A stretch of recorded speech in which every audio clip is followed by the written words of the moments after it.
हमारे बीच में आकर के आप हम सभी को आपके दर्शन तथा सहवास का आनंद देकर हमारा मार्गदर्शन कीजिए, यही आपसे गुजारिश।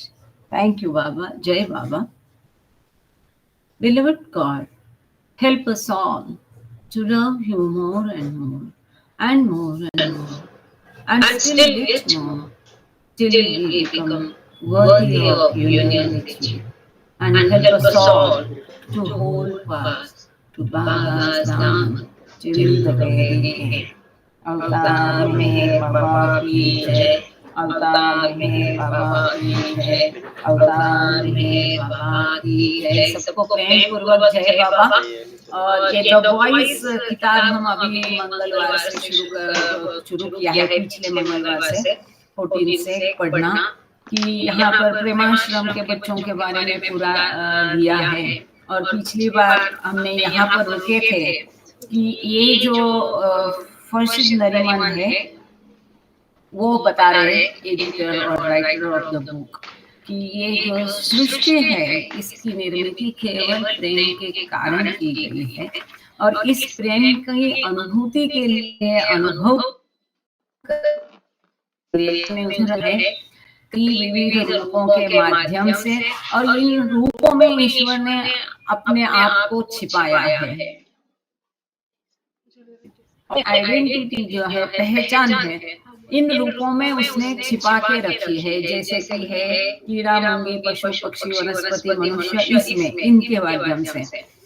और ये अपने आप को उसने संस्कार के नियम लागू कर लिए हैं।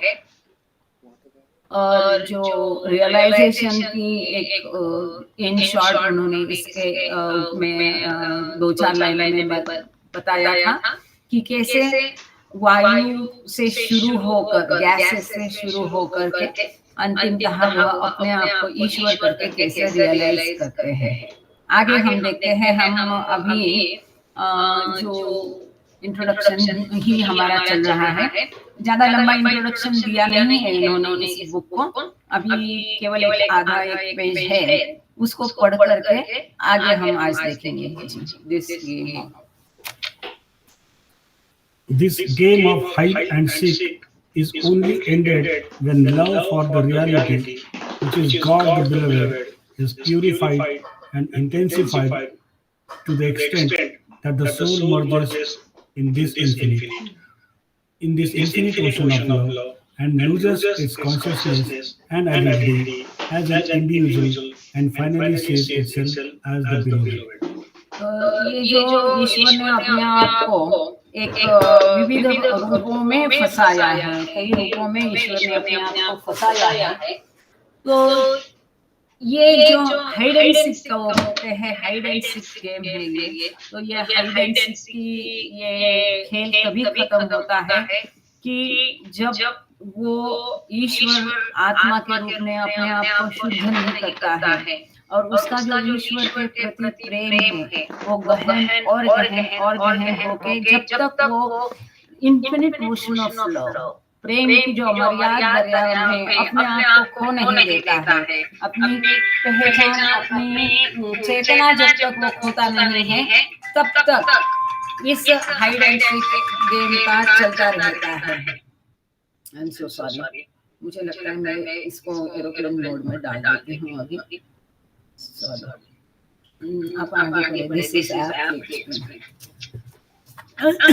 This is aptly explained by Rumi when he says, I became you, you became me, and I became the soul, and you became the body. It so became that from now on, no one could see I am someone and you are someone else. तो इसी ये जो hide and seek game है, या जिसके हम short में कह सकते हैं कि जीवात्मा से लेकर शिवात्मा का ये जो प्रवास है, इसको कम शब्दों में सुंदर रीत्या रूमी ने अपने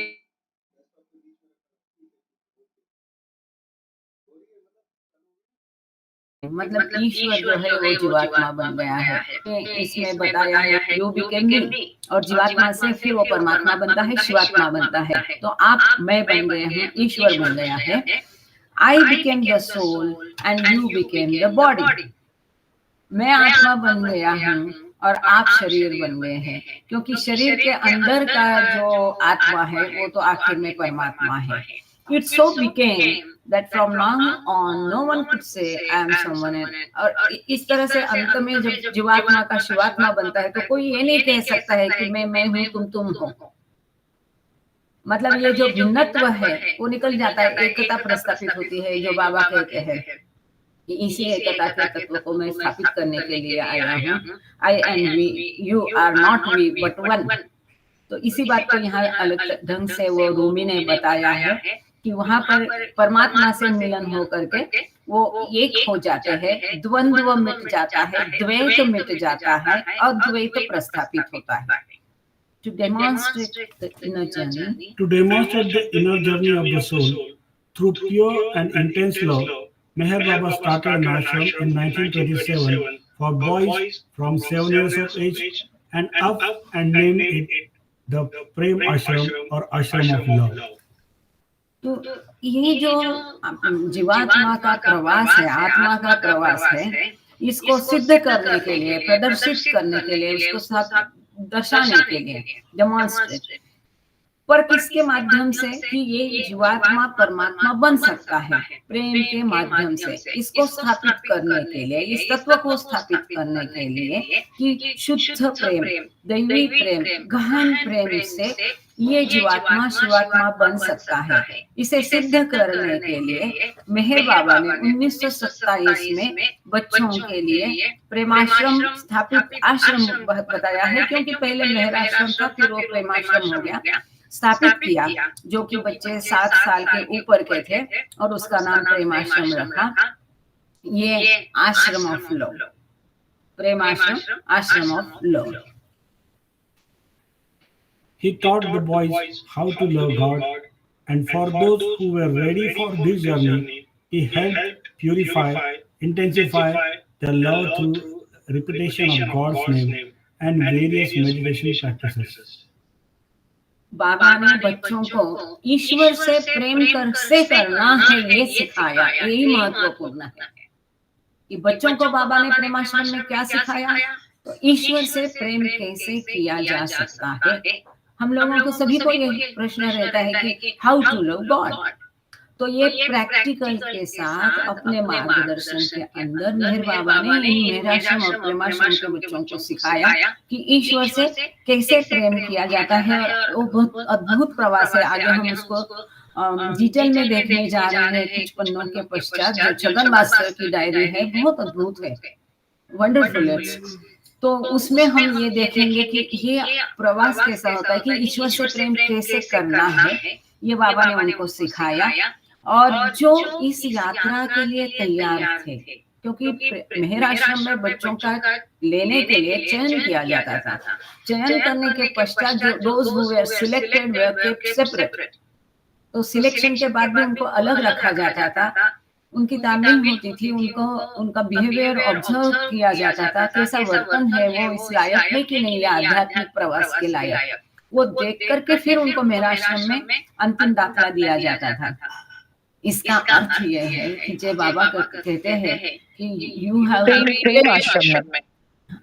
हैव टू प्रिपेयर योरसेल्फ, जो सद्गुरु है उसकी कृपा पाने के लिए, उससे हम प्रेम करने की कृपा पाने के लिए, उससे मार्गदर्शन पाने के लिए, ये आध्यात्मिक यात्रा में उसका मार्गदर्शन लेने के लिए, और ईश्वर व साक्षात्कार की मदद उनसे पाने के लिए सद्गुरु की, ईश्वर की कृपा होना जरूरी है। पर वो कृपा पाने के लिए हमें अपने आप को उस लायक बनाना पड़ेगा, हमें अपने आप को क्वालिफाई बनाना पड़ेगा। तो इसी बात का यहाँ जिक्र है कि those who were ready for this journey, कौन सी आध्यात्मिक जर्नी के लिए, यात्रा के लिए, जीवात्मा से शिवात्मा का प्रवास के लिए जो तैयार है, उन लोगों के लिए कैसे ईश्वर से प्रेम करना है, ये बाबा इस आश्रम में सिखाते थे। बाबा ने उनको सिखाया कि ये दैवी प्रेम, प्रेम की शुद्धता, प्रेम कैसा निर्माण करना है और अधिक कैसा बढ़ाना है, कैसा उसको गहन करना है, इंटेंसिफाई कैसा करना है, वो कैसे? तो ईश्वर का सतत नाम लेकर के इस प्रेम को कितना गहन और कितना आप अधिक बना सकते हैं, ये बाबा ने प्रेमाश्रम में बच्चों को सिखाया। और इसके साथ ही ईश्वर का नाम लेकर दैवी प्रेम को बनाना, निर्माण करना, बढ़ाना, इसके साथ ही बाकी भी मेडिटेशन की प्रैक्टिसेस थी। मेडिटेशन, ध्यान के तरीके बाबा ने बच्चों को सिखाए। और वो कौन से तरीके थे, किस तरह का बाबा ने बच्चों को ध्यान करना सिखाया, किस तरह से नाम लेने को सिखाया, कौन सा नाम वो लेते थे, ये सब अभी आगे आने वाले कुछ पन्नों में हम देखने वाले हैं। और जो बाबा के करीबी लोग हैं, वो बाबा का नाम सतत रटते हैं, अंत तक रटते हैं। अभी हमारे पिताजी को ही हम देख रहे हैं, रात भर वो बाबा का नाम लेते रहते और नींद में भी लेते, क्योंकि मेरे पास भी थे, तभी भी हमने उनको ऑब्जर्व किया है, जोर जोर से लेते हैं, मेहर बाबा, मेहर बाबा, मेहर बाबा। अगल बगल के कोई सुन नहीं पाएंगे, पूरी रात वो नाम लेते रहते हैं और अभी भी अंत तक उनका चल ही रहा है। एनीवे, तो बाबा ने ये बच्चों को सिखाया, ये बाबा के करीबी लोगों को बाबा ने बहुत मस्त तैयार किया है। जैसे कि हम पोखड़ी फैमिली देखते हैं, कई सारी बाबा की फैमिलीज देखते हैं, दमानिया फैमिली देखते हैं।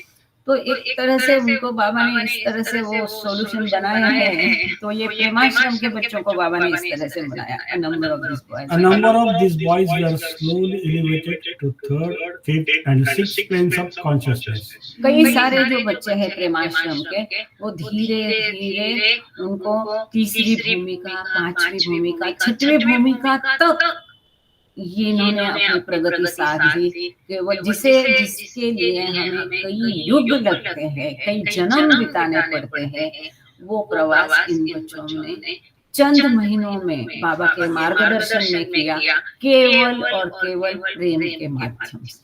The stories that you are about to read are the life accounts of 3 of them.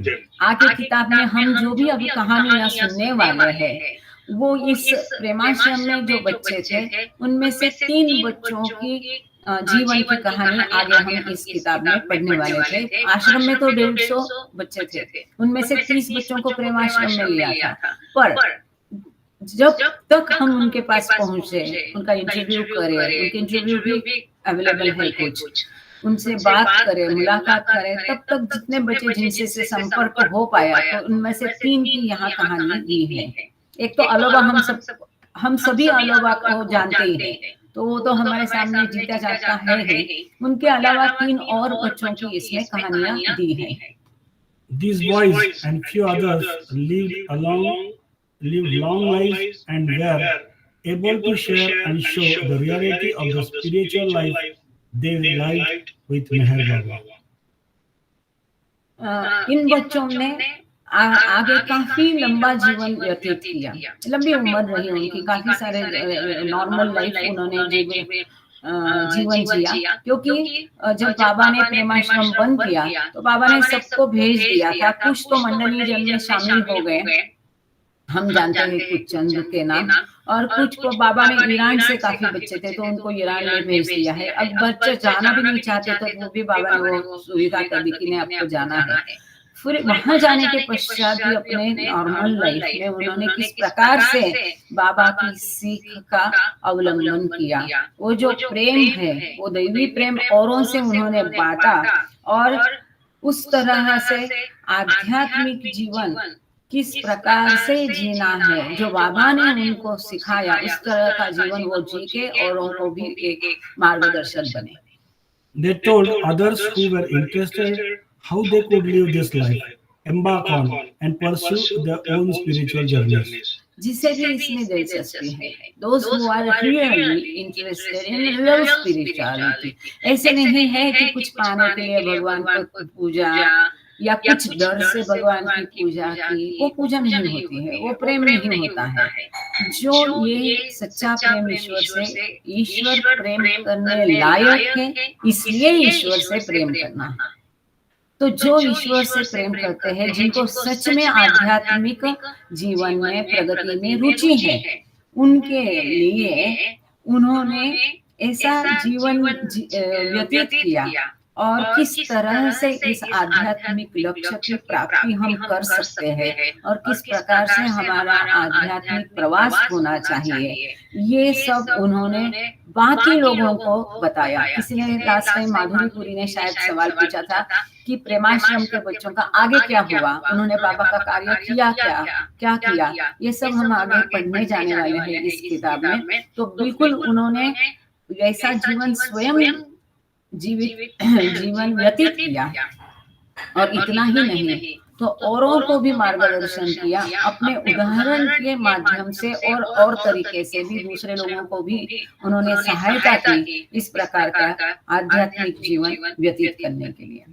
When the avatar comes, he goes through many phases of life to show humanity that true reality can be achieved. जब अवतार हमारे बीच में आता है तो वो कई जीवन की कई सारी अवस्थाओं में से जाता है, जैसे हम है, बचपन है, किशोरावस्था है, युवावस्था है, मध्यम वयी है, बुढ़ापा है और बाद में की तकलीफ है, ये सभी अवस्थाओं में से अवतार भी जाता है। क्यों? क्योंकि हम सामान्य मनुष्य को दिखाने के लिए कि वास्तविक सत्य जो है, यथार्थता जो है, ईश्वर की प्राप्ति किस तरह से की जाती है सामान्य जीवन में भी, इसके लिए अपने उदाहरण के माध्यम से अवतार भी जीवन की कई सारे फेजेस में से जा करके हमें उदाहरण के माध्यम से वो सिखाते हैं, बताते हैं। In this advent, Meher Baba went through many phases, such as working in the late 1920s with the schoolboys in the Prem and Meher ashrams, working later in the Mast and Mad ashrams, and then in 1950s, pursuing the other demanding stage, including the periods of the new life, the free life, fiery free life, and mononash, that is annihilation of the mind. इस अवतार काल में मेहर बाबा भी कई अवस्थाओं से गुजरे, कई फेजेस उनकी थी। वो किस प्रकार के फेजेस थे, तो उन्होंने शॉर्ट में बहुत ही सुंदर यहाँ पर अकाउंट ऑफ लाइफ कह सकते बाबा का संक्षेप में दिया है कि अब उनकी कार्य प्रणाली कैसी थी। तो 1920 के अंत से वो शुरू हो गए हैं, जबकि उन्होंने स्कूल खोले, प्रेमाश्रम, मेहराश्रम, हजरत बाबा जान हाई स्कूल खोला। उसके पश्चात उन्होंने मस्तों के लिए और अस्पताल भी खोले। उस समय बाबा ने लेपर्स की सेवा की। उसके पश्चात बाद में बाबा ने मस्तों के लिए बहुत काम किया, और मस्त और मैड आश्रम जो है, मस्त और पागलों का आश्रम, उनकी स्थापना करके उनके लिए भी कार्य किया। जैसा कि हम देखते हैं कि 1950 में बाबा ने काफी सारे बाबा ने न्यू लाइफ, नवा जीवन व्यतीत किया। उसके पश्चात में फेरी लाइफ, फ्री लाइफ, ये बाबा ने, और मनोनाश पर्व, वो भी नवजीवन का था। बहुत सारी यात्राएं बाबा ने की, देश विदेश में की, एक्सटेंसिव यात्राएं। वो जो बाबा का 1930 से लेकर 50 का समय था, वो खास करके पूरा देश विदेश में बाबा ने मस्तों के लिए कार्य किया और बाबा घूमे। तो इस प्रकार से कई सारे फेजेस जो थे, ये इस अवतार काल में मेहर बाबा ने भी अपने जीवन में व्यतीत किए हैं।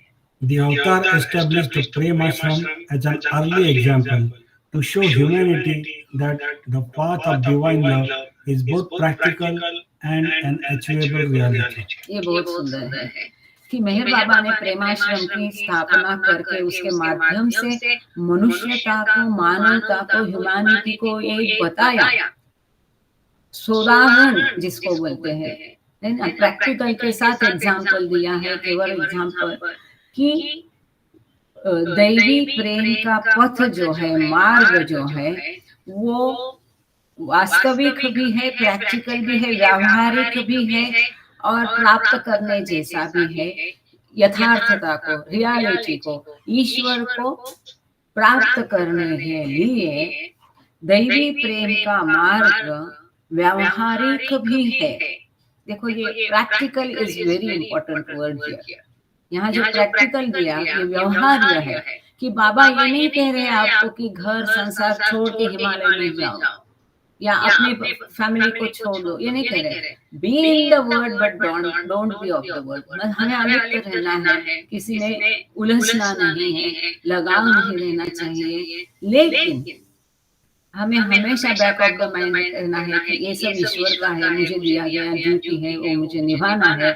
और हर समय जिससे हम प्रेम नहीं कर सकते उससे भी प्रेम करना, कि जिसके मार्फत ईश्वर को कैसा प्रेम कर सकते हैं। दैवी प्रेम किस प्रकार से हमें हमारे उद्देश्य तक ले जा सकता है, और ये कितना आसान है, सहज है, संभव है। इसको बाबा ने अपने प्रेमाश्रम स्थापन करके उसके माध्यम से ये बाबा ने दुनिया को बताया है, सिखाया है। कोई भी उसको उस दिन पूछ रहा था कि प्रेमाश्रम की स्थापना किस उद्देश्य से हुई, तो ये एक उसका उद्देश्य है। He showed that this path is open to all, and especially clear to those who are true lovers and seekers of God. बाबा ने ये दिखा दिया, बताया कि ये प्रेम का मार्ग सबके लिए खुला है। यहाँ कोई बार नहीं है, ये आ सकता है, वो आ सकता है, नहीं है। तो प्रेम का ये मार्ग सबके लिए खुला है। एंड नॉट ओनली दैट, खास करके उनके लिए जो कि ईश्वर के सच्चे प्रेमी है और जो कि हृदय से ईमानदारी से ईश्वर की खोज कर रहे हैं, उस आध्यात्मिक पथ पर है, उनके लिए खास करके मेहर बाबा ने ये बता दिया कि ये प्रेम का मार्ग सबके लिए खुला है। The Prem Ashram life is endless and ongoing for anyone embracing the principles laid down in the dusty village of Mehrabad, India, so many years ago. बहुत सुंदर है, बहुत महत्वपूर्ण है कि बाबा ये कह रहे हैं कि ये प्रेमाश्रम का जीवन अंतहीन है। जैसे बाबा कहते कि न्यू लाइफ विल अपने आप में ये जी जाएगी when there is no one to live. उस प्रकार से यहाँ पर ये कह रहे हैं कि ये प्रेमाश्रम का जीवन, प्रेमाश्रम बंद हुआ, क्लोज हुआ, ये सब नहीं। प्रेमाश्रम का जीवन अंतहीन है, ये चालू ही रहेगा, चालू ही रहेगा अंत तक।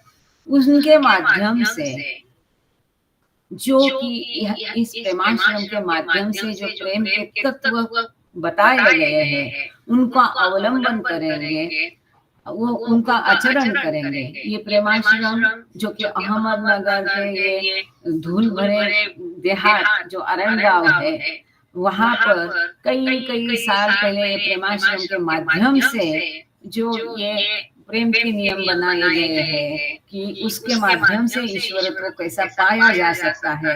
ये प्रेमाश्रम की जर्नी जो है, जीवन जो है, वो एंडलेस है, अंतहीन है। The fire of love is always burning within what is called the Del in the Persian word.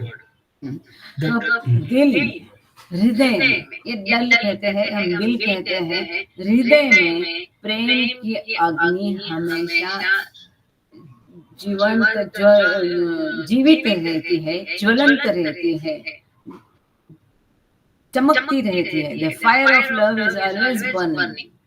हृदय में प्रेम की अग्नि, जैसे कि अभी ईरानी लोगों को हम देखते हैं कि उनके यहाँ ये रीति है कि अग्नि या दिया 24 घंटे हमेशा प्रज्वलित रखना है। जैसे हमारे यहाँ महाराष्ट्र में देखते हैं कि नवरात्र में वो लोग 24 घंटा दिया जलाते हैं, तो केवल वो 9 दिन नहीं है, ये प्रतीकात्मक है। ये क्या प्रतीक है कि ईश्वर के लिए जो प्रेम है वो हमारे सबके हृदयों में हमेशा प्रज्वलित रहना चाहिए। The depth of the soul, our true being, always there for true lovers of God, always. Thank you, Dad, for your guidance. Farshid Namiranian, Myrtle Beach, South Carolina, USA. तो यहाँ पर ये इंट्रोडक्शन खत्म हो गया है।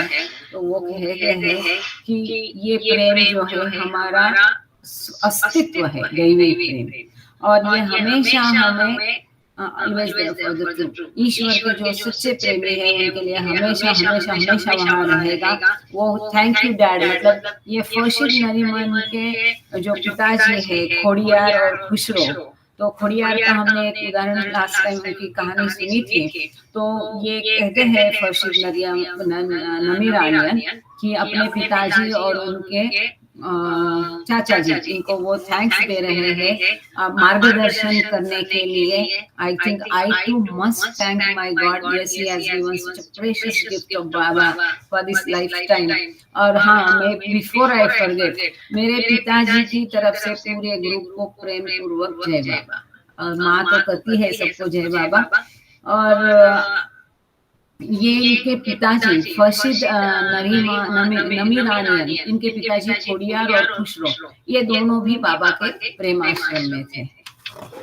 आगे अभी हम इसकी तरफ में एक्नॉलेजमेंट आप लोगों को चाहिए तो मैं पढ़ के बता सकती हूँ, पर मेरे ख्याल से हम आगे सीधा किताब पढ़ने के लिए जाते हैं। मेरा हिंदी इसका ट्रांसलेशन रेडी भी है, पर मुझे लगता है कि हम शुरू करते हैं कहानी कि ये अब्दुल्ला पकरवान हम सब जानते हैं, जो कि 6वीं भूमिका तक उसके आध्यात्मिक प्रगती हुई। एक मिनिट, जगदीश भाऊ प्लीज नंतर करूया ना, भांडी कुंडी आवाज येतो। हाँ, थँक्यू। माधुरी ते आहे गेले, बर असू दे, मला ते ऐकते। तो ये अब्दुल्ला पकरवान जो थे वो 6वीं भूमिका तक उन्होंने अपनी प्रगति कर ली बाबा के स्कूल में। और जो आगा वाले है जिनके ऊपर सॉफ्ट एंड फ्रॉग्स लिखा, जिनके पिताजी हमेशा उनको लेके जाते हैं, वो बम्बई से भाग के आता था, छोटा बच्चा बाबा के प्रेम में पूरा पागल हो चुका था।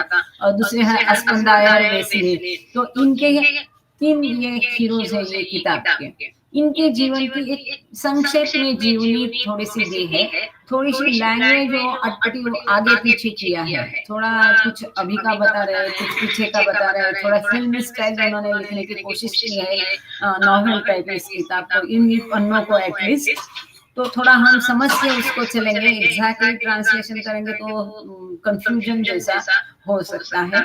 लेकिन हम अभी अब्दुल्ला पकरवान का पढ़ेंगे। हम पेज नंबर 1 पर है, 1 number page, dramatic interludes in the trials life. ये जो तीनों है, अब्दुल्ला, अस्पंदायर वेस्ली और आगा अली, इनके जीवन में जो भी नाट्य में अद्भुत अंतराल हुए इनके जीवन में आगे, उसके बारे में यहाँ संक्षेप में दिया है। यहाँ से जाने के बाद क्या हुआ उनके जीवन में। Abdullah, falsely accused. After experiencing such immeasurable divine grace, forsaken, never, rekindled, reach out eternally, so that wonderful hilltop in India. Oh, what a cherished time! The beckoning moments in Persia. Back in Abdullah Pakarwan's early years. अच्छा, ये क्या है, थोड़ा सा जैसे पुराने समय में नॉवेल वगैरह में लिखते थे उस टाइप में थोड़ा ये लिखा है, ऐसा मुझे लगता है। आगे क्या हुआ अब्दुल्ला पकरवान का? बाबा ने उनको 3 आज्ञाएं की थी। एक था कि मौन रखना है, बात बिल्कुल नहीं करना। देखो जीवन भर उनको मौन के लिए बाबा ने बोला था, जैसे कि उस्ताद जी को दिया था, उस्ताद जी ने उसका पालन किया। फिर दूसरी आज्ञा उनको थी कि शादी नहीं करना, है ना। और एक तीसरी आज्ञा थी कि पैसों को स्पर्श नहीं करना। लेकिन वो नहीं बाबा की आज्ञाओं का पालन कर पाए। अब ये बहुत ट्रिकी है, अद्भुत है, और फिर भी मतलब सरप्राइजिंग है कि जिस बच्चे को बाबा 6वीं भूमिका तक लेके गए, हम देखते 6वीं भूमिका मतलब पीर है। अब 6वीं भूमिका वाला वहां देह छोड़ देता है तो ऑटोमेटिक वो 7वीं भूमिका की पहली अवस्था मतलब फना में जाता है, मजबूत बन जाता है, मतलब उसको मुक्ति मिल जाती है। इसके बावजूद वो तो उसी अवस्था में रहना चाहता था, पर बाबा उससे ईरान का कुछ काम करना चाह रहे थे। इसके लिए बाबा ने कहा कि यदि ये जीवित रहा तो मैं उसको 7वीं भूमिका में ले जाकर के ईरान का इंचार्ज बनाऊंगा। थोड़ी बहुत पार्श्वभूमि आपको बता रहे हैं जो हम कर चुके हैं क्रिएशन एंड कॉजेस में। अब इसमें क्या हुआ कि अब्दुल्ला पकरवान जब होश में नहीं आ रहे थे तो उनको एनिमा दे करके होश में लाया गया, पर वो होश में लाते समय, एनिमा लेते समय वो कुछ अलग टाइप का उनको होश आया। इसके बारे में शायद आगे दिया हो या हमने क्रिएशन एंड कॉजेस में थोड़ा पढ़ा है, पर उसकी ज्यादा चर्चा नहीं हम करते हैं। अब यहाँ जो दिया या हम जो पढ़ेंगे इससे कोई हतोत्साहित नहीं होना चाहिए। ये बाबा की कार्य प्रणाली है जिसको हम कभी नहीं समझ सकेंगे। ऐसा क्यों हुआ, ऐसा हुआ क्या, उसके परिणाम क्या रहेंगे। तो उसका अभी छठवीं भूमिका मतलब हमने ये पढ़ा है, पांचवी छठवीं भूमिका मतलब सेफेस्ट, आध्यात्मिक जीवन में वो सेफ है, सुरक्षित है, वापस वो पीछे नहीं जा सकता है। शायद इसके माध्यम से उसके जीवन में, जो मैं इसकी विचार सोच करती हूँ तो मुझे ऐसा लगता है कि शायद बाबा ये चाहते थे, क्योंकि कुछ भी बाबा की मर्जी के बिना, इच्छा बिना नहीं होता है।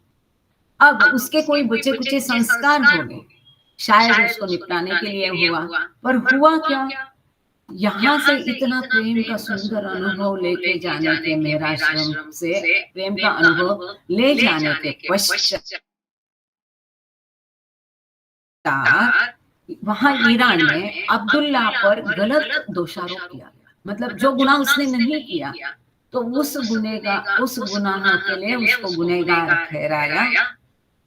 और ये जो दैवी आनंद से उसको दूर होना पड़ा, ऐसा है क्या? नहीं। इसके बावजूद उसके ऊपर दोषारोप हो गए, उनको जेल हो गई।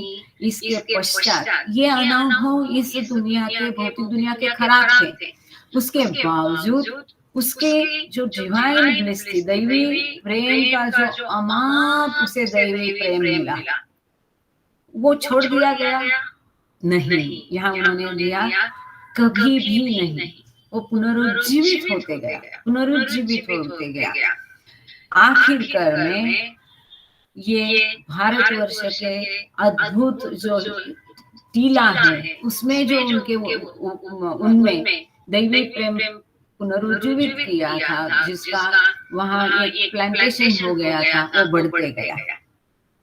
अनवॉच्ड सीरीज पे ये मेहराबाद की टिल में ये कितना सुहाना समय था। कहाँ तक पढ़ा था? हाँ। अब उनका पर्शिया में, ये अब्दुल्ला पकरवान पर्शिया से थे, तो पर्शिया में वो बोलते हैं कि अब हम थोड़ा पीछे जाते हैं और पर्शिया में उनका जीवन कैसा था, क्या था, इसके बारे में हम जानेंगे। बैक इन अब्दुल्ला पकरवान अर्ली इयर्स, कि बहुत शुरू की अवस्था में अब्दुल्ला पकरवान कौन थे, उनका जीवन कैसा था, इसके बारे में हम अब जानेंगे।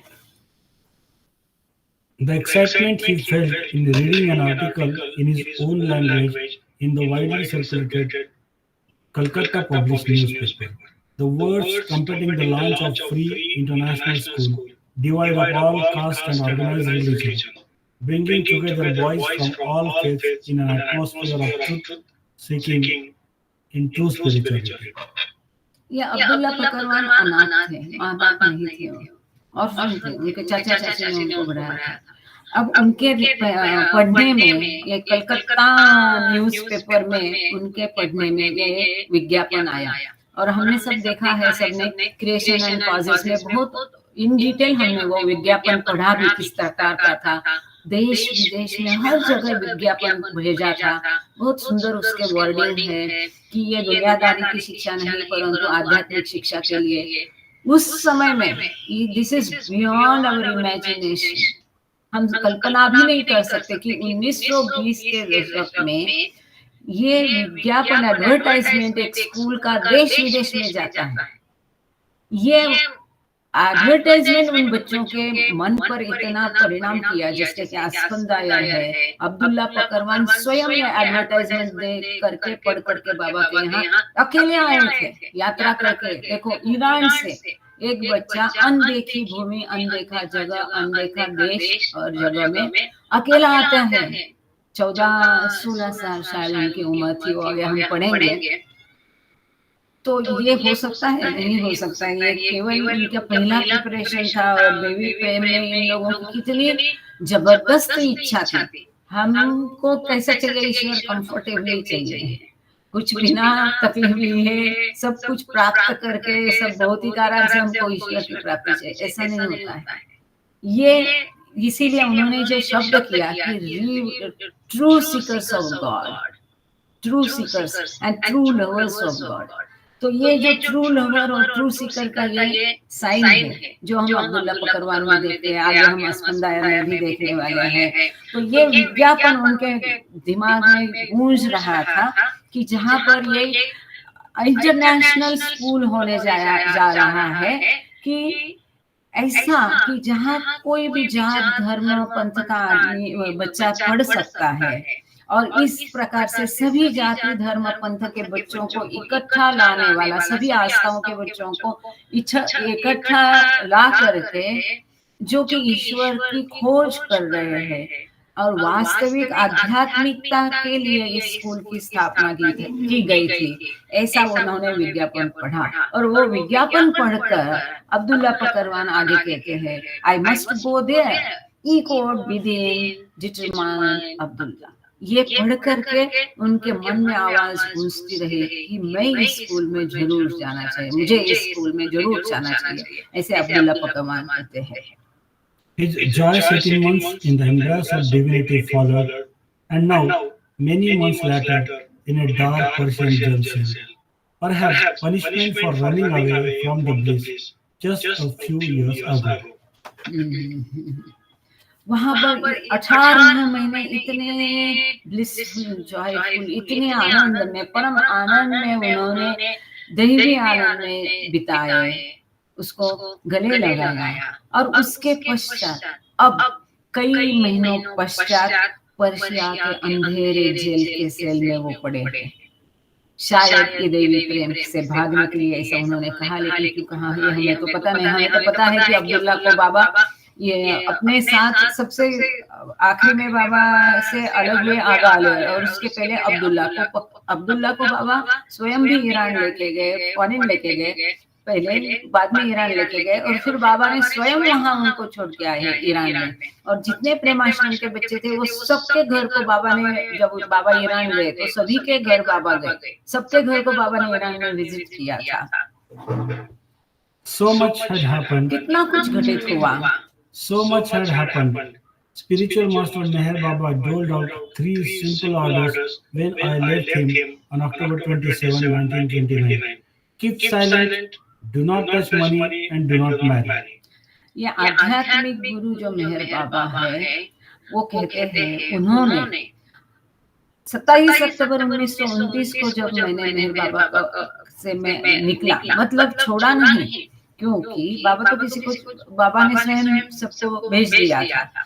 तो जब मैं बाबा से फिजिकली, भौतिक रूप से अलग हो गया, तब बाबा ने मुझे केवल 3 सादी आज्ञाएं दी थी, ऐसा अब्दुल्ला पकरवान कह रहे। अब्दुल्ला पकरवान की वाइफ जो है मरियम करके, उनकी वो कोई अच्छी पोस्ट पे है, वो शायद आगे आएगा, तो उनकी कहानी जो है ऑटोबायोग्राफी, आत्मचरित्र उन्होंने लिखा है। हम लोगों को ढूंढना चाहिए, मैंने नोट करके रखा था।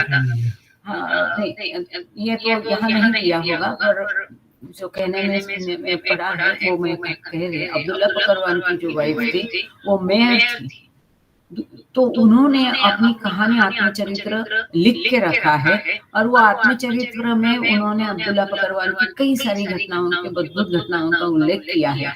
तो मैं वो किताब ढूंढ रही हूँ अभी भी, एक बार उसको भी पढ़ लेना चाहिए, तो हमें काफी सारा पता चल जाएगा ये 6 प्लेन वाले का आगे क्या हुआ। खैर, तो बाबा ने उनको 3 सादी आज्ञाएं दी थी। मौन रखना कायम, पैसों को टच नहीं करना, स्पर्श नहीं करना, और शादी नहीं करना। और आगे जाके अब्दुल्ला ने 2 शादियां की। देखो, आज्ञा पालन बहुत महत्वपूर्ण है। भले उन्होंने चक्री भूमिका हासिल की होगी, लेकिन फिर भी आज्ञा पालन उनसे आगे के जीवन में नहीं हो पाया। जो हम कहते हैं, मैं हमेशा आग्रह करती हूँ कि वो मराठी में प्रेयर, बाबा की छोटी प्रेयर है ना, की हम प्रेतम बाबांचा नाम अगदी अखेरच्या क्षणापर्यंत, अगदी अखेरच्या क्षणी देखील बाबा ने स्वयं दूसरी जगह डॉक्टर डॉन्किन को ये बताया है कि हम बाबा का दामन आखिर तक और आखिरी क्षण में भी पकड़ के रखे। ऐसे हम बाबा को गुजारिश कर रहे हैं, और ये प्रार्थना बाबा ने स्वयं दी है। और डॉक्टर डॉन्किन को बाबा ने ये स्पष्ट किया था कि आखिरी क्षण को भी आपको मिस नहीं करना है, क्योंकि आखिरी क्षण जो है वो बहुत डेंजरस होता है। आखिरी क्षण मतलब नॉट ब्रीदिंग और भौतिक देह का, तो है ही, परंतु जो आध्यात्मिक पथ पर है, तो उनके लिए आध्यात्मिक क्षण आखिरी क्षण मतलब लास्ट मोमेंट मतलब गॉड रियलाइजेशन का टाइम, वो मोमेंट जब आपको गॉड रियलाइजेशन मिल रहा है, आपको उस क्षण तक, वो मोमेंट तक बाबा का दामन पकड़ के रखना है। बीच में छोड़ दिया, इतना कुछ हासिल किया, अब तो मैं बड़ा कुछ बन गया, तो गई।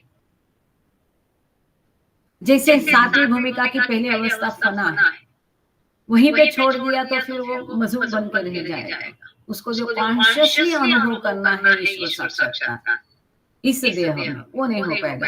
इसीलिए मैं हमेशा मराठी की प्रेयर में सबको बोलती हूँ, अभी ये विषय ही ये है किताब में, तो आप सबको मेरी गुजारिश है। और हम जो अहमदनगर में, मेहराबाद में, महराजाद में बचपन में कई बार, सैकड़ों बार हमने छोटे थे तो हमसे मंडली जन ने प्रेयर करवाई है, समाधि के अंदर खड़े होकर भी, और तभी भी यही कहा जाता था कि आखिरी क्षण, नॉट ओनली आखिरी क्षण तक, अंतिम क्षण में भी आपका हमें दामन पकड़ के रखना है।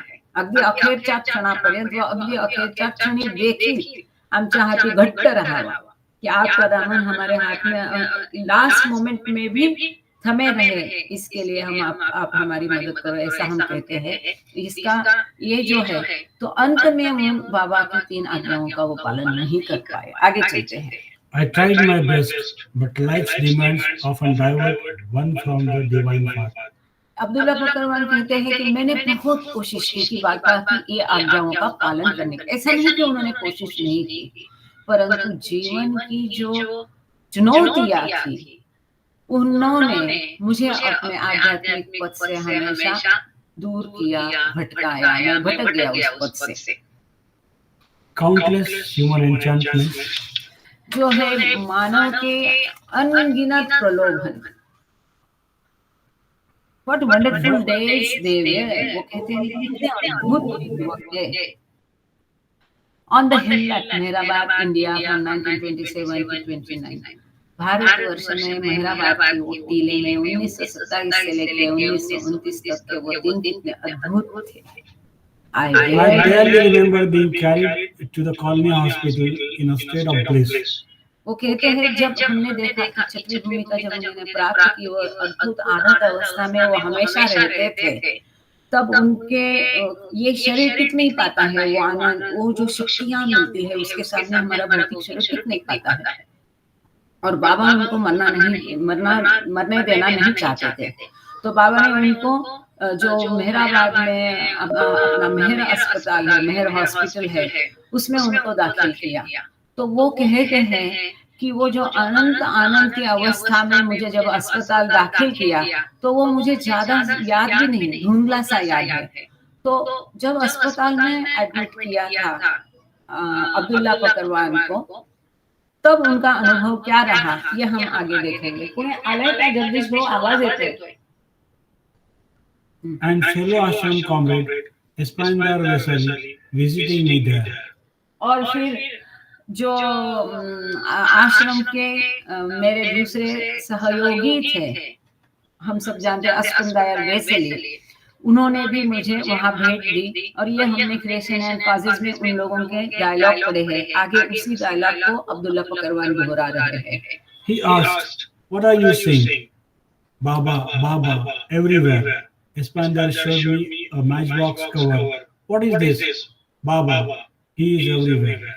तो जब ये अनंत आनंद अवस्था में उनको अस्पताल में दाखिल किया, क्योंकि उनका फिजिकल जो है भौतिक शरीर की अवस्था बहुत नाजुक थी, कभी भी वो मर सकता था, इसलिए बाबा उनको बचाना चाह रहे थे। तो उनको अस्पताल जब एडमिट किया, तो वहां उनको मिलने के लिए अस्पंदायर वेसली गए, जो कि मेहराश्रम में वो भी थे। और सबसे पहले, थैंक यू जय बाबा, और सबसे पहले उन्होंने ये आध्यात्मिक पथ पर रुचि दिखा के और प्रगति कर ली थी, वो भी हम आगे पढ़ने वाले हैं। तो जब अस्पंदायर वेसली उनको मिलने के लिए आए, तो अस्पंदायर वेसली ने उनको पूछा कि तुम क्या देख रहे हो। ऐसा किसने, दोनों दोस्त थे ना, मतलब क्लासमेट, हम जैसे स्कूल मेट थे, एक ही स्कूल में दोनों पढ़ रहे। तो उनके मैत्रीपूर्ण संबंध है, तो उन्होंने उनको पूछा तुम क्या देख रहे हैं अब्दुल्ला? अब्दुल्ला को पूछा तो अब्दुल्ला बोलते हैं हर जगह मैं पापा को देख रहा हूँ। तो फिर अस्पंदार ने उनको एक मैच बॉक्स दिखाया, जो माचिस की डिब्बी रहती वो उनको दिखा के अस्पंदार वेस्ली ने उनको पूछा कि ये क्या है? अगर हमें कोई बताएगा, लाइक अब ये बॉक्स दिखाया तो हम क्या कहेंगे, ये बॉक्स है कि नहीं? वैसे अस्पंदार वेस्ली ने उनको माचिस की डिब्बी दिखाई और उनसे पूछा कि ये क्या है? माचिस की डिब्बी। उसके लिए अब्दुल्ला बोल रहे हैं ये बाबा है। ये बहुत अद्भुत है। माचिस की डब्बी में भी उनको बाबा दिखाई दिए। He is everywhere. बाबा सर्वत्र है, सब में वो बाहरी जगत में बाबा को देख रहे थे। तो ये हुई अब्दुल्ला पकड़वान की छोटी कहानी। मतलब आगे इसको हम डिटेल में पढ़ने वाले हैं, एक संक्षेप में उन्होंने सबका परिचय दिया है। आगे हम देखने जा रहे हैं अस्पंदार वेस्ली। तो मैं श्वेतांबरी से गुजारिश करती हूँ कि वो प्रेयर आरती का थोड़ा देख ले। जगदीश भाऊ भी है आज हमारे बीच में। जय बाबा, मैं यहाँ प्रेयर लगाऊंगी। समाधि से प्रेयर करेंगे आज। Wonderful wonderful, thank you so much Neha ji. ठीक है, जय बाबा। जय बाबा जय बाबा। हाँ, अगर ध्यान मेरा नहीं जाएगा तो बता देना, साथ दीजिए बराबर। वो शुरू करेंगे नेहा जी, ठीक है? मैं स्टार्ट कर दूं। हाँ, नेहा जी है ना, वो समाधि से प्रेयर दिखाएगी। अस्पंदार। अब हम अस्पंदार के बारे में पढ़ेंगे, page number 3। Aspander. What a painful predicament. Always the family provider, now helpless in my own home in Iran. अच्छा, अब जो आज की स्थिति, जब इनका बाद का जीवन का ये लोग इंटरव्यू ले गए, तब का उनको शुरुआत ही ऐसे किया है कि ये कैसी दुविधाजनक, कैसी व्यथाजनक, पीड़ाजनक ये स्थिति है। हमेशा ये परिवार का ख्याल रखना पड़ता है, परिवार प्रमुख की भूमिका मुझे निभानी पड़ती है। मैं बहुत असहाय हूँ और ईरान में मैं अपने मेरे घर में हूँ। अच्छा, ये जो अवस्था है अस्पंदार वेस्ली की, ये काफी बाद की अवस्था, उनके बुढ़ापे की अवस्था बता रही है एज के बाद में, कि उनका एक्सीडेंट हुआ था और उनकी कूल्हे की हड्डी टूट गई थी। तो हम सब जानते हैं कि वो एक ही जगह आदमी पड़ा रहता है बिस्तर पे, हिलना डुलना मुश्किल होता है। उनकी पत्नी उनकी सेवा करती थी। बाद में उनकी पत्नी बहुत बीमार थी, तो एक बिस्तर में ये थे, घर में कोई भी नहीं, दूसरे बिस्तर में उनकी पत्नी थी और पत्नी भी हिलजुलने की अवस्था में नहीं थी और घर में मदद के लिए कोई नहीं था। तब की अवस्था का आगे अस्पंदार वेस्ली वर्णन कर रहे हैं, वो हम पढ़ने जा रहे हैं।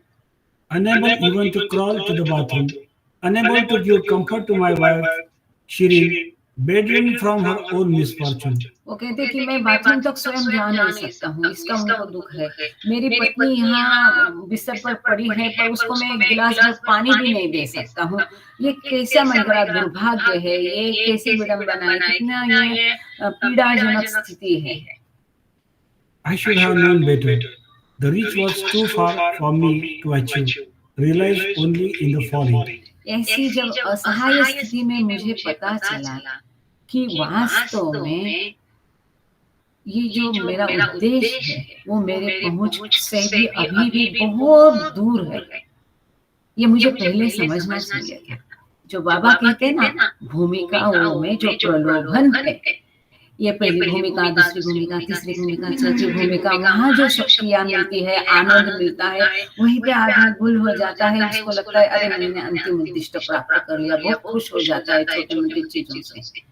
अब वो और अस्पंदार को तो सबसे बहुत अद्भुत अनुभव आए थे, हमने उसके बारे में देखा भी है। उनको आकाश दिखता था, कई सारी चीजें दिखती थी। बाबा उनसे पूछते थे, वो बाबा को बताते थे और बाबा ने बाद में बोला कि मुझे तक मत बताओ। देखो उनके अनुभव, बाबा ने स्वयं उनको कहा कि ऐसा करा, आपके होठ सिल दो, मुझे तक, मतलब बाबा कह रहे अस्पंदार कि तुम्हारे अनुभव मुझे भी मत बताओ।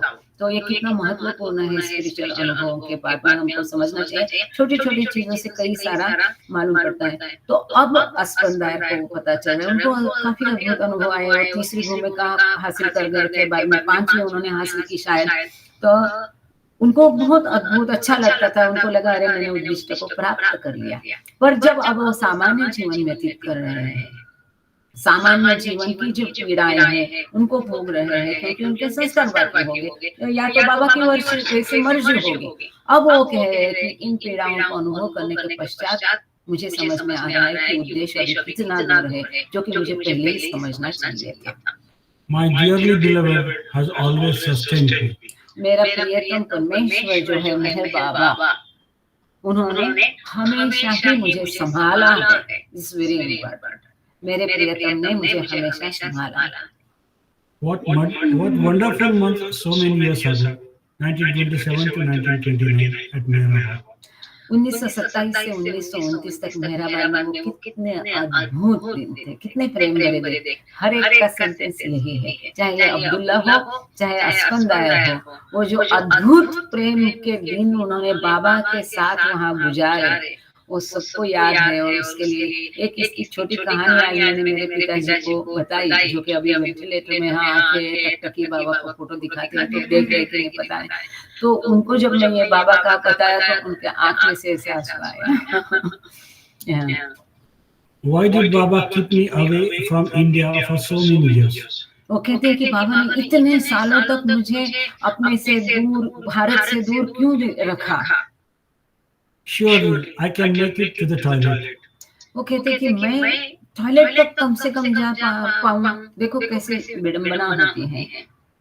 Help must be near. A timely visitor will knock on the door. Baba rescued me from my foolish stubbornness before in Jafrabad. वो कहते हैं कि मैं ऐसी अवस्था में था कि मैं बाथरूम तक नहीं जा पा रहा था। ऐसे में मैंने सोचा कि बाबा ने हमेशा मेरा साथ दिया है, मुझे संभाला है। अब मेरे पास कोई भी नहीं है मदद के लिए। मेरी पत्नी को एक गिलास पानी चाहिए, मुझे टॉयलेट जाना है, लेकिन कोई नहीं हमें लेके जाने वाला। तो फिर बाबा ने ऐसा मुझे अपने से दूर क्यों रखा है कि कम से कम मैं वहां तक तो जा पाऊँ, टॉयलेट तक। कोई तो पास में हो, कोई तो नजदीक हो जो मेरी मदद कर पाए। देखो जैसे ही उन्होंने मन में ये ख्वाहिश की तो अचानक कि उनको याद आया कि यहाँ पर मैं थोड़ा ये अटपटा ढंग से दिया, इसलिए मैं यहीं पे बता देती हूँ, आगे हम पढ़ेंगे कि जैसे ये सोच रहे कि बाबा ने हमेशा मुझे संभाला है। अब ये कैसे, कोई तो पास में होता तो अच्छा होता, उसको एक गिलास पानी देता था, मुझे बाथरूम ले जाता था, ये कैसी विडंबना है, ऐसा मैं सोच रहा हूँ।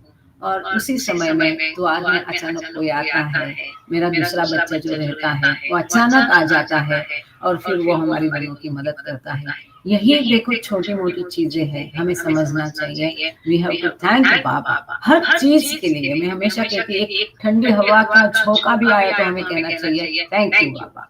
हम घूम के आए थैंक यू, हम प्रेयर करते हैं तो भी थैंक यू बाबा, बिकॉज उनकी वो कृपा है जिसके कारण हम प्रेयर कर पाए। हमारे पिताजी लास्ट तक बाबा का नाम कंटिन्यूअस ले रहे हैं, ये बाबा की कृपा है। तो thank you Baba for everything, we have to thank you. तो वो कहते हैं कि कैसा एक छोटे चीज के माध्यम से अस्पंदायर बताने की कोशिश कर रहे हैं कि कैसे समय समय पर बाबा उनका छोटी मोटी चीज में भी कैसा ख्याल रख रहे हैं, जबकि वो इतने दूर है बाबा से, ईरान में। तब तो बाबा थे, तब की बात है कि कैसे बाबा छोटी चीजों में भी उनका ख्याल रखते, वहीं पर भी उनकी मदद हमेशा करते आए हैं। ये वो कह रहे हैं। फिर वो कहते हैं कि इसी घटना के पश्चात कई साल पहले जब मैं बहुत स्टबॉर्न था, क्या कहेंगे स्टबॉर्न में, अकड़ वाला था, और मेरे अपने कुछ ये थे, वो हम घटना आगे देखेंगे। पहले इनको पढ़ने देती हूँ इंग्लिश में, फिर मैं उसको हिंदी में बताऊंगी। तो ये घटना हमने एक बार एक लेक्चर में या किसी स्पीच में बताई गई है, इसी को यहाँ दोहराया गया है। वो कहते हैं कि जब मैं ऐसे हेल्पलेस सिचुएशन में था, तब कई साल पहले जफराबाद में जो मेरे साथ घटना हुई, अचानक मुझे उसकी याद आई कि जिस समय भी अद्भुत तरीके से बाबा ने उनकी अचानक मदद की थी, वो घटना उनको याद आई। हम थोड़ा फास्ट चलते हैं ताकि हम ये 6 मिनट में एटलीस्ट ये कहानी खत्म कर पाए। At 16 years old, just back from Mehrabad, my sister needed medicine A journey of 24 kilometers, 2 years to fetch it. A winter storm threatened. My mother begged me not to venture out. Disobeying almost arrogantly, I set out with the donkey. The snow came. We became stranded midway, too far from home to turn back. Blizzard conditions. The donkey gave up. He would not move. I sat down, discouraged, freezing, trying my best to break through to Meher Baba, evoking, pleading for his assistance. तो यूं हुआ, तब क्या हुआ कि मैं जब 16 साल का था, क्योंकि ये बाबा के साल तो खाली 1.5 साल 2 साल रहे ये बच्चे, और जब 9 से 10 साल की उनकी उम्र थी जब मेहराबाद में वो थे। अब ये बच्चा बाहर आ गया, ईरान में आ गया, 16 साल का छोटा बच्चा है, और वो अभी अभी मेहराबाद से वापस आया है। अब मेहराबाद से उनको इतना गौर से बाबा ने रखा था, तो ये क्या कहते हैं कि मेरी बहन को दवाइयों की मेडिसिन की जरूरत थी, और उसको लाने के लिए मुझे यजत, इनका जो जगह है छोटा देहात है, क्योंकि ये फार्मर है, खेती करने वाले, यहाँ से मुझे यजत जो बाबा का भी जगह है, जहाँ से शरियार जी भी है और बाबा जान भी है, तो ये बोलते कि मुझे यजत जाके वो दवाइयाँ लेके आना जरूरत था। और अचानक बहुत तूफान, बर्फीला तूफान शुरू हो गया, और मेरी मदर ने मेरी बहुत विनती की कि अब तुम बाहर मत जाओ, लेकिन उनकी आज्ञा का पालन मैंने नहीं किया। ऑलमोस्ट मतलब घमंड से मैंने उनकी आज्ञा को ठुकरा के मैंने गधा लेकर के गधे पर मैंने यात्रा शुरू की, और बर्फ गिरने लगा। हम बीच रास्ते में फंस गए, इतने घर से दूर थे कि घर भी नहीं जा सकते, यजत भी जा नहीं सकते, ऐसे बीच रास्ते में हिम तूफान में हम फंस गए। ऐसे वो हताश अवस्था थी। वो गधा तो बैठ गया, वो तो चलना भी छोड़ दिया है, वो हिल ही नहीं सकता था। मैं भी नीचे बैठ गया है एकदम हताश होके, और बर्फीले तूफान में जम के मैं भी नीचे बैठ गया। Trying my best to break through to Meher Baba, evoking pleading, और मैंने कोशिश की कि बार बार बाबा को याद करते गया, बाबा की मदद की याचना करते गया, क्योंकि वो एकदम भयानक अवस्था थी। हम समझ सकते हैं, उनके साथ सादे कपड़े थे, गर्म कपड़े भी नहीं थे, और बर्फीला तूफान है। बर्फीले तूफान में कैसा ये करना है, गधा भी बैठ गया, ये भी जम रहे थे। अब उनको लगा अब मैं ऐसे बर्फीले तूफान में तो मर जाऊंगा। फिर उनको बाबा की याद आई, तो उन्होंने बाबा की मदद के लिए क्षमा याचना की।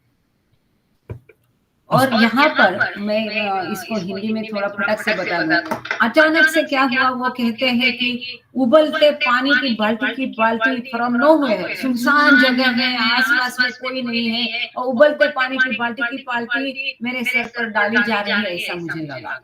और इतनी बर्फीले तूफान में, ठंड में मैं पसीने से भीग गया। मैं ही नहीं तो मेरा गधा जो था, जिसके ऊपर सारा बर्फ गिरा था और वो बर्फ में जम गया था, उसकी सारी बर्फ पिघल गई। जबकि बाहर तूफान हो रहा है, ऐसे बर्फीले तूफान में हम लोगों को बाबा ने इस तरह से अद्भुत तरीके से बचाया। वंडरफुल, अनबिलीवेबल कि बाहर तूफान है, बर्फीला तूफान जारी है, खुली जगह है, और ये पसीने से पूरे भीग गए। अपने आप उनको बाबा ने प्रोटेक्ट किया, गर्मा उनको वार्मथ दे दिया, वो गधा भी उनका ये हो गया, वो घर आ गए। फिर उनको बाबा के स्कूल में उन्होंने एक हकीकत पढ़ी थी। एक संत है उस इलाके के, उनका नाम दिया है यहाँ पर, तो उनका तो वो ताहिर ओरियन एक संत थे, परफेक्ट मास्टर थे। उनकी एक कहानी बताई थी वहां पर उनको स्कूल में, कि ऐसा बर्फीला पहाड़ में वो नंगे बैठ के तपस्या करते थे घंटों तक, दिनों तक, तो भी उनको कुछ नहीं होता था। तो जब ये वहां पर उन्होंने स्कूल में उन्होंने सुना था, तो उन्होंने उस पर विश्वास नहीं रखा था, बिल्कुल नहीं रखा था, स्टबर्न थे कि ऐसा हो ही। तो यहाँ हम रुक जाते हैं। थैंक यू बाबा, थैंक यू ऑल। अवतार मेहर बाबा की जय। आगे ये कहानी देखेंगे। जय बाबा। हम अभी मेहराबाद की प्रार्थना ज्वाइन करते हैं सभी लोग। थैंक यू नेहा जी, शुरू करिए। अवतार मेहर बाबा की जय। या अभी 1 मिनट है ना? हाँ, अभी 1 मिनट में हम ये कहानी हिंदी वाली यहाँ पर खत्म करते हैं। तब जब नेहा जी ऑन करेंगे अपना माइक, तब हम हमारा माइक बंद कर देंगे। My mic is on. Prayer is on. Okay. Okay.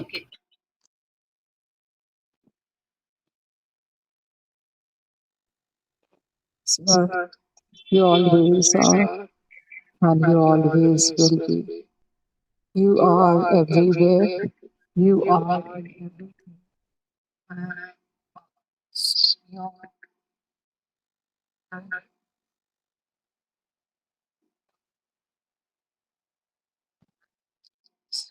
You are manifest and unmanifest on all things.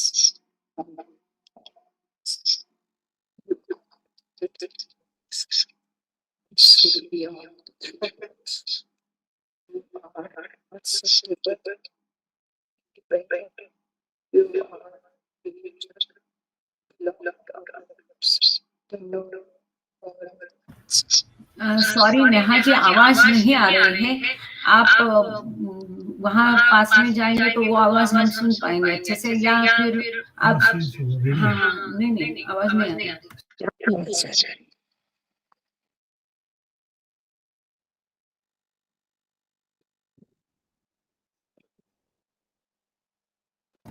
या फिर आप खाली पिक्चर बताइए वहाँ पर बाबा का समाधि बताइए, ग्रुप में से कोई प्रेयर कर लेगा, और माइक बंद कर दीजिए। जय बाबा, thank you, keep on your video.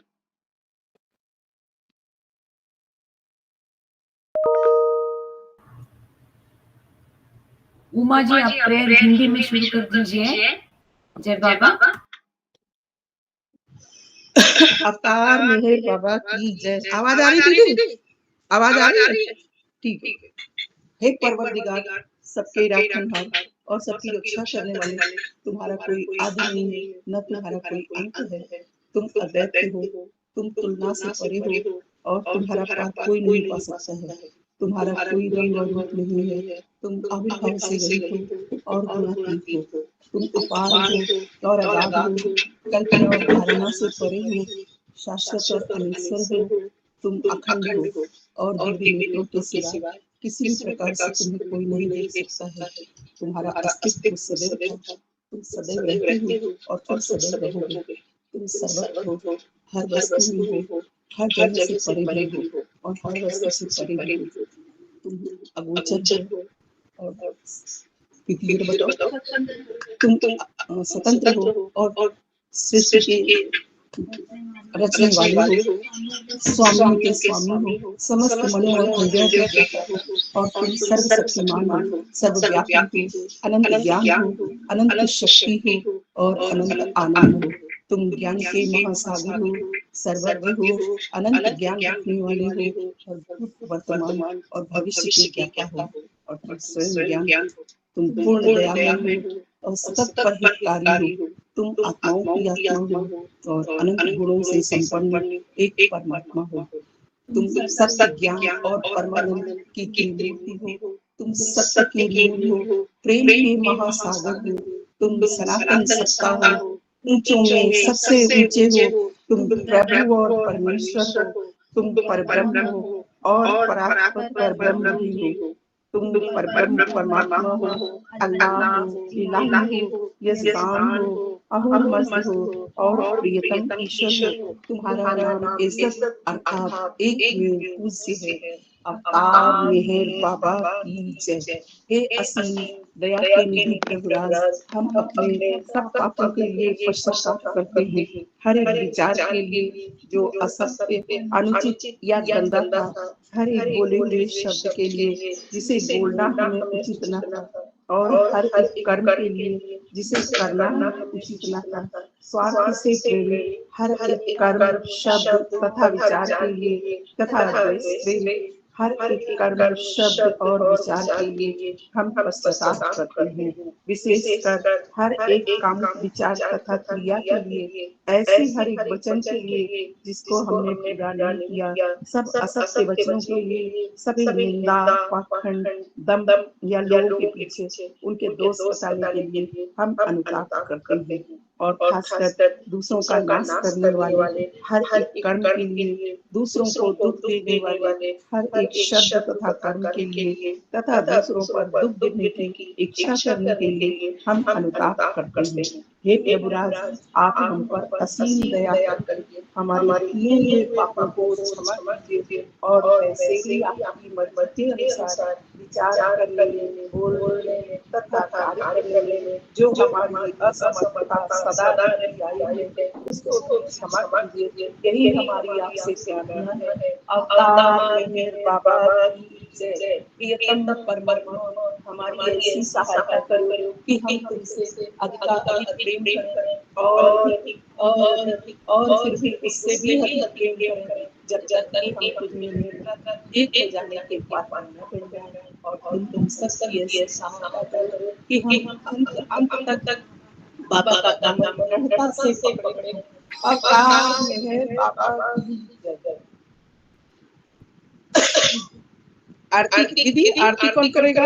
हाँ, दूसरा कोई करेगा। खेत की जय बाबा। जगदीश वो धन्यवाद। थैंक जो यू। गलती हुई उसके लिए बाबा से क्षमा चाहिए। जय बाबा। जगदीश वो जगदीश पुफड़ी खेत की घनश्याम कांबळे अलकाताई बोला, तुम्ही आरती करा। जय बाबा। जय मेरे बाबा, अवतार मेरे बाबा की जय। हाँ, इसे थोड़ा नहीं लगना चाहिए मैडम। जय बाबा। अलका धुमाळ जय बाबा। आरती करा, सुरू करा तुम्ही। जय बाबा। अवतार मेहर बाबा की जय।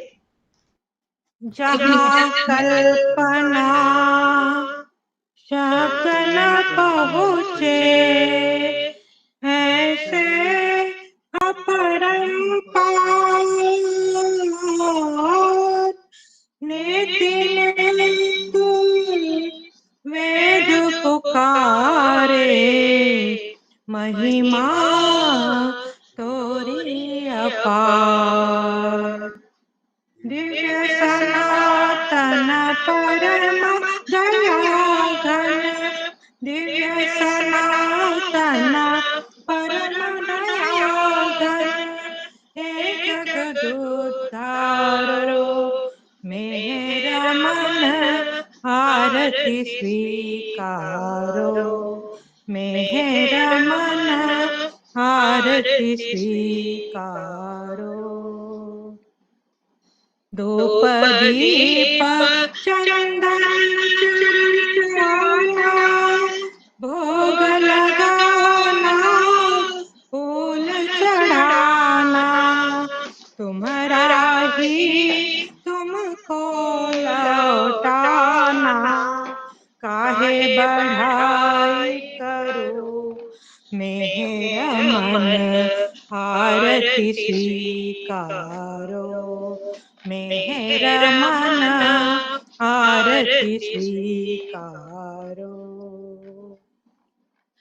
सकल निधि के तुम कारण हो, सकल विश्व कारण हारे हो। तुम समार नहीं तुम ही हो, हे सत अवतारो मेरा मन आरती स्वीकारो, मेरा मन आरती स्वीकारो। सकल चराचर तुम्हारी माया, माया भी तो तुम्हारी छाया। तुम्हारा अंत न कोई पाया, तुम हो अनंत खरो मेरा मन आरती स्वीकारो, मेरा मन आरती स्वीकारो। अपने को जब जो नहीं जाने, महिमा तुम्हारी क्या भी कहते अनजाने, गुण गाते तुम्हारो मेरा मन आरती स्वीकारो, मेरा मन आरती स्वीकारो। सीमा नाही तुम्हारी कृपा को क्या कोई दे सकता, प्रभु तुमको भीख तुम्ही दो प्रेमी जनों को, नित्य तुम्हें सुमिरो मेरा मन आरती स्वीकारो, मेरा मन आरती स्वीकारो।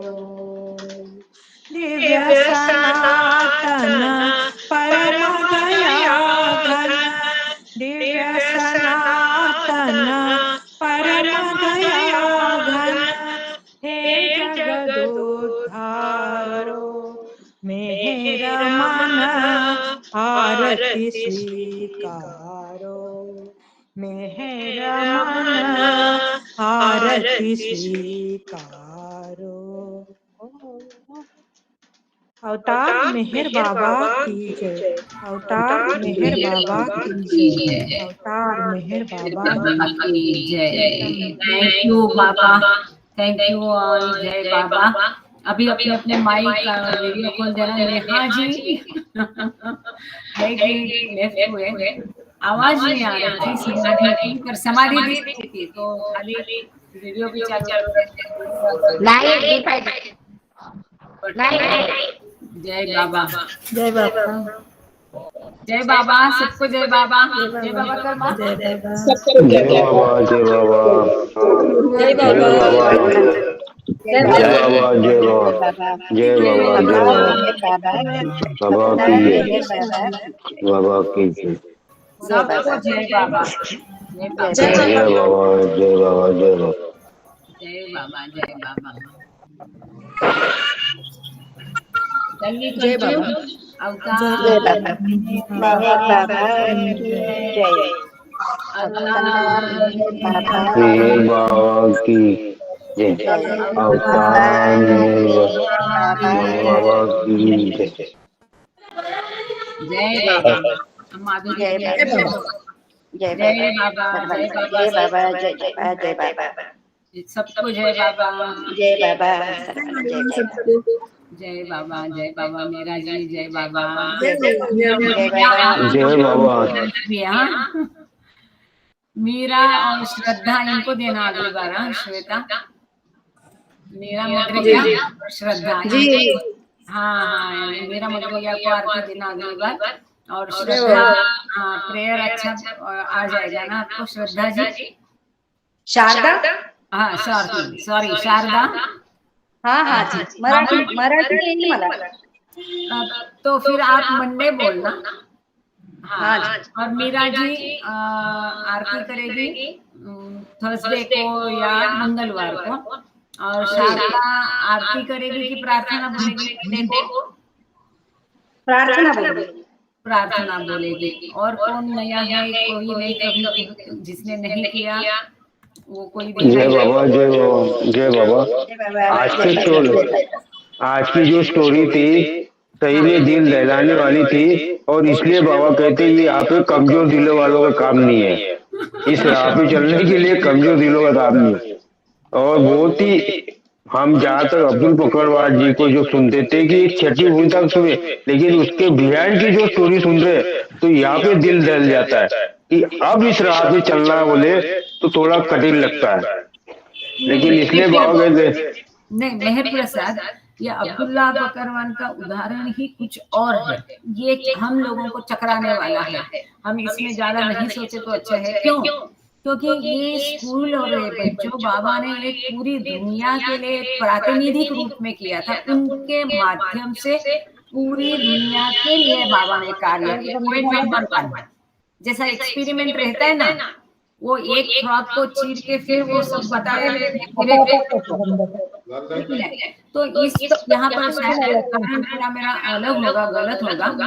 अब यहाँ पर क्या है, अब्दुल्ला बकरवान को बाबा ने ही नीचे के इसमें लाया ना, वापस कॉन्शियसनेस में। वो तो कॉन्शियसनेस खो चुके थे दुनिया का अपना, तो अपने आनंद में थे, छठवीं भूमिका में वो स्थित हो गए थे, सेटल हो गए थे।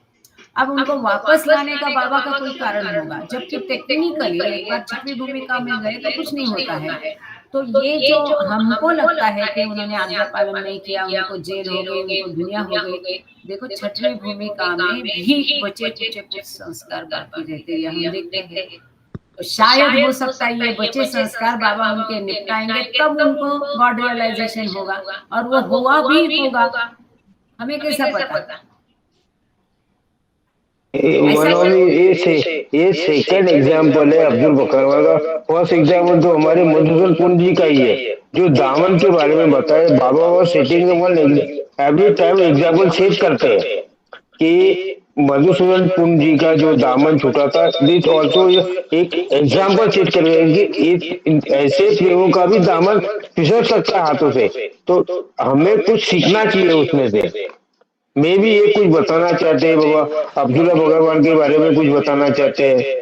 तो विचलित नहीं होना है, बस धीर निश्चय होना चाहिए। लेकिन तब भी जब छठवें भूमिका का पर्सन जो मन का स्वामी है, वो इस कंडीशन में आ सकता, तो मैं भी मुझसे ज्यादा वर्कआउट करना पड़ेगा इस राह पे के लिए। ये कुछ बताना चाहते हैं बाबा, शायद मैं भी ऐसा लग रहा है। जय बाबा। जय बाबा। थैंक यू मेहर प्रसाद जी, आपने अच्छा बताया कि ठीक है, वो मन का स्वामी बोला, ये बहुत अच्छा बताया, और ये महत्वपूर्ण बात है। पर सी खुदा की बातें खुदा ही जाने, पॉइंट नंबर 1। दूसरा, जैसे कि हमने कहा कि वो मन का स्वामी है, पर उन्होंने ये भी बोला है कि इसके बावजूद वो हमेशा अनंत आनंद में और मेहर बाबा के स्मरण में रहते थे। ये टू बी नोटेड पॉइंट। तीसरी महत्वपूर्ण बात यह है कि लाख कोशिशें करने के बावजूद वो ये सारी स्थितियों को टाल नहीं सके। अब आरोप तो गलत थे ना, अब ये संस्कार ही हो गए, अब जो भी होगा। चौथा अत्यंत महत्वपूर्ण मुद्दा ये है कि उनका ऐसा हुआ करके हमें हतोत्साहित नहीं होना है।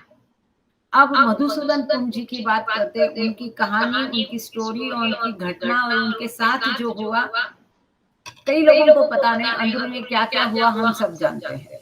वो बाह्य रीति से कोई सेंटर जाता नहीं, इसके लिए वो बाबा प्रेमी रहा नहीं, ये कहना गलत। कई लोगों की धारणा है, कई लोग ऐसा बोलते हैं कि फलाना वो सेंटर आता है क्या, लगातार आता है क्या। अरे सेंटर आने नहीं आने से बाबा प्रेमी है या नहीं सिद्ध नहीं होता है, या कोई रोज सेंटर जाके बैठता है, इसका अर्थ या आध्यात्मिक दृष्टि बहुत एडवांस हो गया या वो बाबा प्रेमी है, ऐसा भी नहीं कह सकते जब तक उसका आचरण बाबा के बताए राहों पर नहीं है, उसका सेंटर जाना बेकार है। तो मधुसूदन पुंज जी के साथ क्या हुआ, उसका कारण क्या था, उसके पीछे कौन थे, कुछ चंद लोगों को ये पता है, बाकी लोगों को खाली बाहरी चीजें मालूम है। वो बाह्य रीत्या उन्होंने जाना बंद किया, मतलब उन्होंने बाबा का दामन छोड़ दिया, ये कहना बिल्कुल गलत है।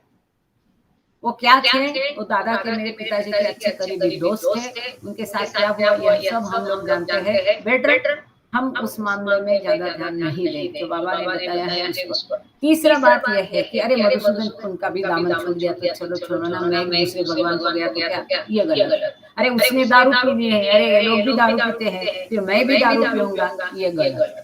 उसने अगर जहर खा लिया तो हम जहर खाएंगे क्या, कई लोग रहते हैं, आपको भी कह रहे हैं, पर ये बहाने से मैं ये कहना चाह रही थी, मैंने सुना है कुछ लोगों से, अरे वो भी दारू पीता है, वो भी ये खाता है, वो भी ये करता है। अभी परसों की बात है, बॉम्बे सेंटर का महेश मेहता ने भाषण दिया, वो साधु को बाबा ने क्या गए थी, जो मौन रखता था, बड़ा सुंदर है, आप लोग यूट्यूब में देख लीजिएगा।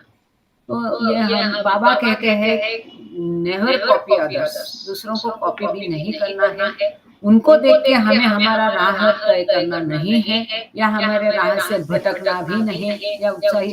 देखो हम और बाबा ये मेरे पिताजी से मैंने सीखा है। हमेशा फोकस्ड बाबा पर, बाकी दुनिया जाने गई, उसके लिए कोई भी उनके मायने में मंडली वंडली कुछ नहीं, केवल बाबा थे।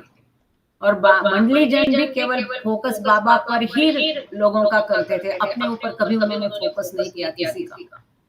ये बहुत उल्लेखनीय और ध्यान रखने लायक बात सबके लिए है।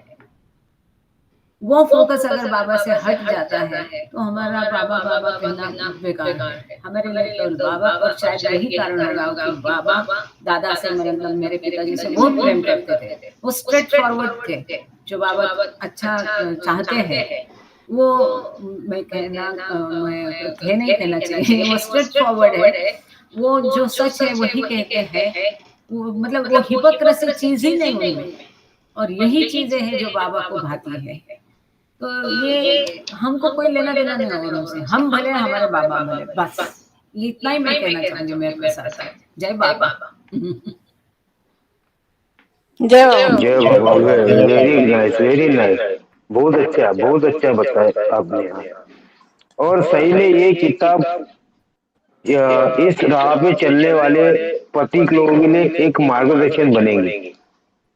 और जय बाबा। ये तो मुझे मालूम नहीं, लेकिन मैं इतना कहना चाहूंगी कि दिस इज बाबाज चॉइस। पता नहीं आपको, हम तो न्यू लाइफ या दूसरा पढ़ने का सोच रहे थे। अब वो घटना पूरी में नहीं बता सकते कैसे बाबा ने मार्गदर्शन करके इसको चुन लिया। ये बाबा की चॉइस है ये किताब, जबकि इसकी लैंग्वेज बहुत अटपटी है, लिखावट है, हमें बड़ी दिक्कत होती है उसका ट्रांसलेशन करके बताने में। पर आपको एक याद है कि मैंने कुछ दिन पहले ये किताब का सिलेक्शन होने से पहले I will ask the one question कि व्हाट अबाउट द जिन रेडियल आफ्टर द बाबा के बाद में जिन रेडियल का क्या हुआ। एंड देन एक किताब सामने आना एक कहीं ना कहीं इंडिकेट करती है बाबा कि इसको क्या कनेक्शन है। जय बाबा। मे बी जय बाबा। मैं भी नहीं, बिल्कुल वही है मेरे प्रसाद जी, इसमें कोई दो मत, कोई शंका मत रखो।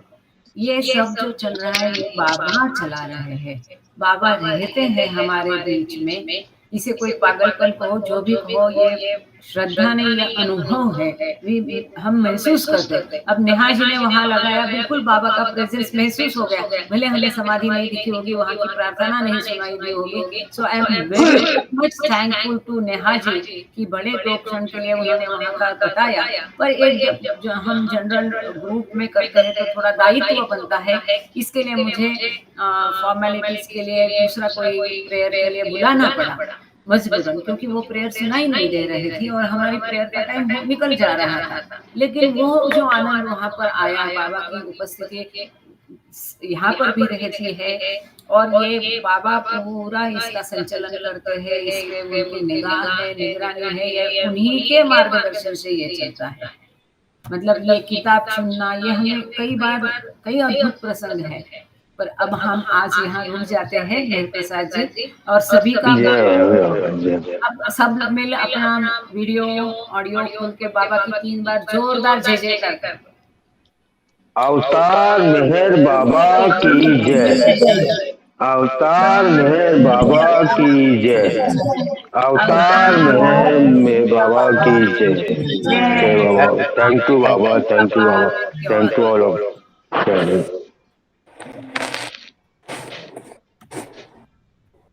जय बाबा, जय बाबा, जय बाबा। आप प्रेयर बोलेंगे।